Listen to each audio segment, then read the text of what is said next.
पास जो स्टूडेंट्स है वो इस रेंज में जो है वो बढ़ चुके हैं। फिर है गाइज हमारी रेंज 98.99 से लेके तो 98 वाली रेंज, इसमें लास्ट ईयर 498 स्टूडेंट्स थे। So hello friends, welcome back to another new video. तो फाइनली गाइज एमबीए की जो प्रोविजनल मेरिट लिस्ट है वो रिलीज हो चुकी है एंड इस वीडियो में गाइज मैं आपको ये बताऊंगा कि क्या इस साल एमबीए के जो कट ऑफ्स है वो इंक्रीज हो सकते हैं या फिर डिक्रीज, एंड अगर इंक्रीज होते हैं तो कितने से इंक्रीज हो सकते हैं एंड डिक्रीज होते हैं तो कितने से डिक्रीज हो सकते हैं, ये भी मैं आपको इस वीडियो में डिटेल में बताऊंगा ताकि आपको पहले से ही पता रहे कि क्या इस साल जो है वो होने की ज़्यादा चांसेस है एंड उसके अकॉर्डिंग आप अपनी कॉलेज की जो लिस्ट है वो बना पाओ। तो वीडियो पूरा एंड तक देखते रहिए एंड अगर आप इस चैनल पर न्यू हो गई तो सब्सक्राइब जरूर से कर देना ताकि आपको टाइम पे ऐसी जो इन्फॉर्मेशन है वो मिलती रहे। तो चलिए गाइस देखते हैं कि इस साल के जो कट ऑफ्स है वो इंक्रीज हो सकते हैं या फिर डिक्रीज। अब देखो गाइस इसके लिए मेरे पास कुछ ऑफिशियल डेटा है जो कि मैं आपके साथ शेयर करूंगा। सबसे पहले तो हमें ये देखना पड़ता है कि इस साल कितने नंबर ऑफ स्टूडेंट्स जो है वो एडमिशन लेने के लिए जाने वाले, कितने स्टूडेंट्स मेरिट लिस्ट में। फिर उसके बाद गाइज मैं आपको ये बताऊंगा कि 99 वाली रेंज में कितने स्टूडेंट्स है, 98 की रेंज में कितने स्टूडेंट्स है,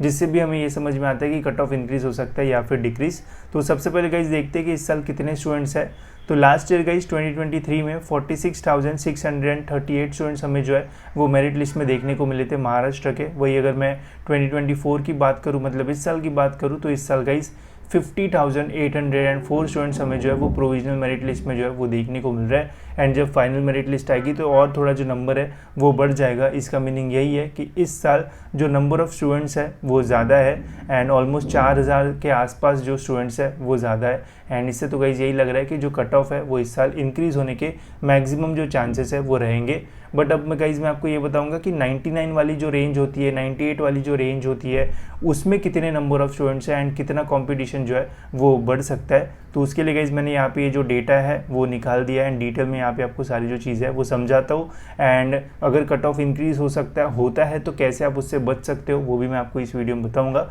तो सबसे पहले गाइज अगर हम 100 परसेंटाइल वाले स्टूडेंट्स देखते हैं तो 22 एंड 23 में बस एक ही स्टूडेंट ऐसा था जिसे 100 परसेंटाइल मिला था, ठीक है, महाराष्ट्र वाले लिस्ट में।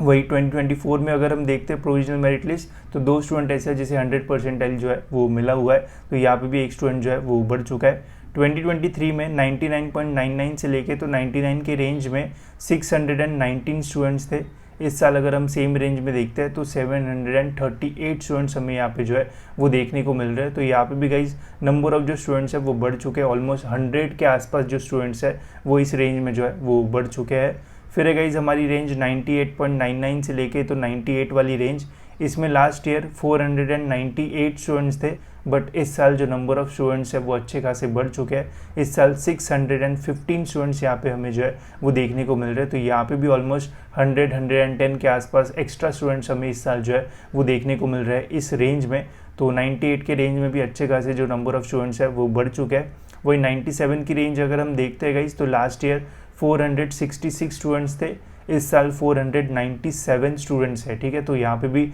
जो नंबर है वो बढ़ चुका है। अगर आपका रैंक आपको टॉप 1000 के अंदर चाहिए तो आपको मिनिमम 98.5 परसेंटाइल के ऊपर जो है वो रहना चाहिए, तभी जाके आपको 1000 के नीचे जो रैंक है वो मिल पाएगा। वही अगर हम 96 की रेंज देखते हैं गाइस तो यहाँ से भी आप देख सकते हो लास्ट ईयर 504 स्टूडेंट ऐसे थे जिन्हें 96 के अंदर जो परसेंटाइल है वो मिला था बट इस साल 519 स्टूडेंट है। तो यहाँ पे भी गाइज जो नंबर ऑफ़ स्टूडेंट्स है वो बढ़ चुके हैं। अब इससे गाइज यही क्लियर है कि इस साल के जो कट ऑफ्स है वो 110% जो है वो बढ़ेंगे। अब ऐसा क्यों, आप देखो इससे मतलब एकदम सिंपली समझ में आ जाता है बिकॉज लास्ट ईयर अगर 99 के रेंज में 619 स्टूडेंट थे एंड इस साल ज़्यादा स्टूडेंट है, तो अगर ज़्यादा स्टूडेंट है तो जो बेस्ट कॉलेजेस है वहाँ पे कॉम्पिटिशन जो है वो भी बढ़ेगा एंड उसके अकॉर्डिंग जो कट ऑफ्स है वो बढ़ेगा। वही गाइज अगर इस साल यहाँ पे जो नंबर ऑफ़ स्टूडेंट्स है वो कम होते तो फिर इस साल के कट ऑफ्स कम होने के जो चांसेस है वो रहते हैं। बट आप सभी रेंज में देख सकते हो, सभी रेंज में लास्ट ईयर से इस ईयर के बीच में डिफरेंस यही है कि इस साल नंबर ऑफ जो स्टूडेंट्स है उन स्पेसिफिक रेंजेस में जो है वो ज़्यादा है, जिससे आपके कट ऑफ जो है वो बढ़ेंगे, इतना तो पक्का है। बाकी फिर आप 95 की रेंज में भी देख सकते हो, यहाँ पे भी थोड़े बहुत जो स्टूडेंट्स है वो ज़्यादा है बट फिर इसके नीचे जैसे ही हम जाते गए तो ऑलमोस्ट सिमिलर सा ही हमें जो डेटा है वो देखने को मिल रहा है लास्ट ईयर के जैसे, क्योंकि नंबर ऑफ़ स्टूडेंट्स में इतना बहुत बड़ा जो डिफरेंस है वो नहीं आया है। तो बहुत बड़ा कट ऑफ में जो डिफरेंस है वो नहीं आएगा, थोड़ा बहुत हमें जो डिफरेंस है वो देखने को मिलेगा। बट अगर आप टॉप कॉलेजेस के लिए एम करते हो तो फिर वहाँ पे आपको जो प्रॉब्लम है वो फेस करना पड़ सकता है, बिकॉज रैंक बहुत ज़्यादा मैटर करता है। अगर हम देखते हैं 94 से लेके तो 90 के रेंज में, तो लास्ट ईयर 2421 स्टूडेंट थे, इस साल 2462 स्टूडेंट है, ठीक है। तो बहुत बड़ा यहाँ पे हमें जो डिफरेंस है वो देखने को नहीं मिलता है। सेम 80s के रेंज में भी आप देख सकते हो, लास्ट ईयर 5133 स्टूडेंट्स थे, इस साल 5352 स्टूडेंट्स हमें यहाँ पे जो है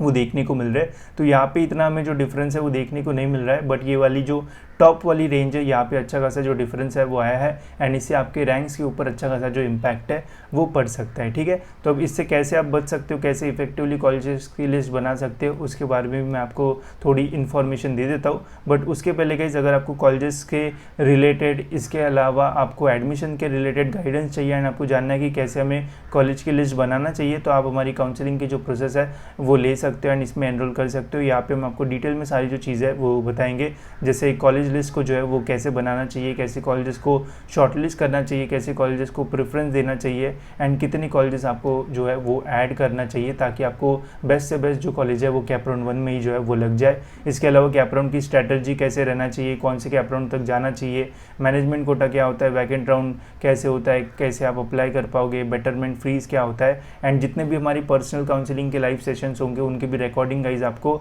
इस वाले मिनी काउंसलिंग प्रोसेस में जो है वो मिल जाएगी। तो अगर आपको एडमिशन से रिलेटेड काफ़ी सारे कन्फ्यूजन से नहीं समझ में आ रहा है तो आप हमारी काउंसलिंग प्रोसेस में जो है वो एनरोल कर सकते हो, एंड इसका प्राइस भी हमने काफ़ी कम रखा है ताकि सभी को इससे जो है वो बेनिफिट हो एंड आप भी अपनी कॉलेज की जो लिस्ट है वो अच्छे से बना पाओ एंड कैप राउंड 1 में ही कॉलेज को जो है वो सिक्योर कर पाओ। तो लिंक डिस्क्रिप्शन में, वहाँ से गाइज आप इसमें जो है वो एनरोल कर सकते हो एंड अपनी कन्फ्यूजन जो है वो दूर कर सकते हो।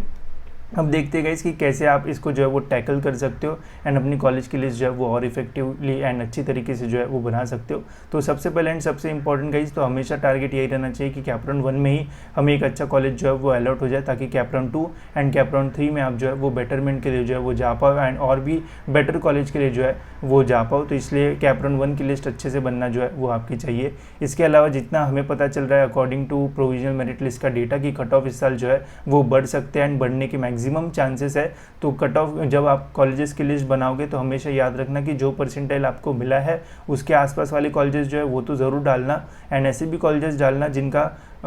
कट ऑफ आपके परसेंटाइल से थोड़ा कम है। सपोज अगर आपको 94 परसेंटाइल मिला हुआ है तो ऐसे कॉलेजेस भी ज़रूर डालना जिनका कट ऑफ लास्ट ईयर 93.5 के आसपास गया हो या फिर 93 के आसपास गया हो, एंड प्रेफरेंस जो है वो हाई टू लो देना, तो फिर आपको कॉलेजेस मिलने के मैक्सिमम जो चांसेस है वो हो जाएंगे एंड ऐसे ज़्यादा प्रॉब्लम आपको जो है वो फेस नहीं करना पड़ेगा। बाकी जो काउंसलिंग प्रोसेस है वहाँ भी मैं आपको डिटेल में बताऊँगा कि कैसे आपको कॉलेजेस की जो लिस्ट है वो बनाना चाहिए, कैसे आपका प्रेफरेंस रहना चाहिए एंड कितने कॉलेजेस डालना चाहिए ताकि आपको कैप राउंड 1 में ही जो कॉलेज है वो अलॉट हो जाए, ठीक है। बाकी मैंने मेरी तरफ से कहीं जितनी इन्फॉर्मेशन हो सकती है उतनी दे दी है एंड प्रोविजनल मेरिट लिस्ट से जो भी हमें समझ आ सकता था वो भी मैंने आपको बता दिया, ताकि आप पहले से जो है वो अवेयर रहो एंड कोई भी मिस्टेक जो है वो ना करो अपने एडमिशन प्रोसेस में, एंड ट्राई करना कि पहले राउंड में कॉलेज मिल जाए ताकि सेकेंड एंड थर्ड राउंड में आप बेटरमेंट के लिए जाओ एंड और बढ़िया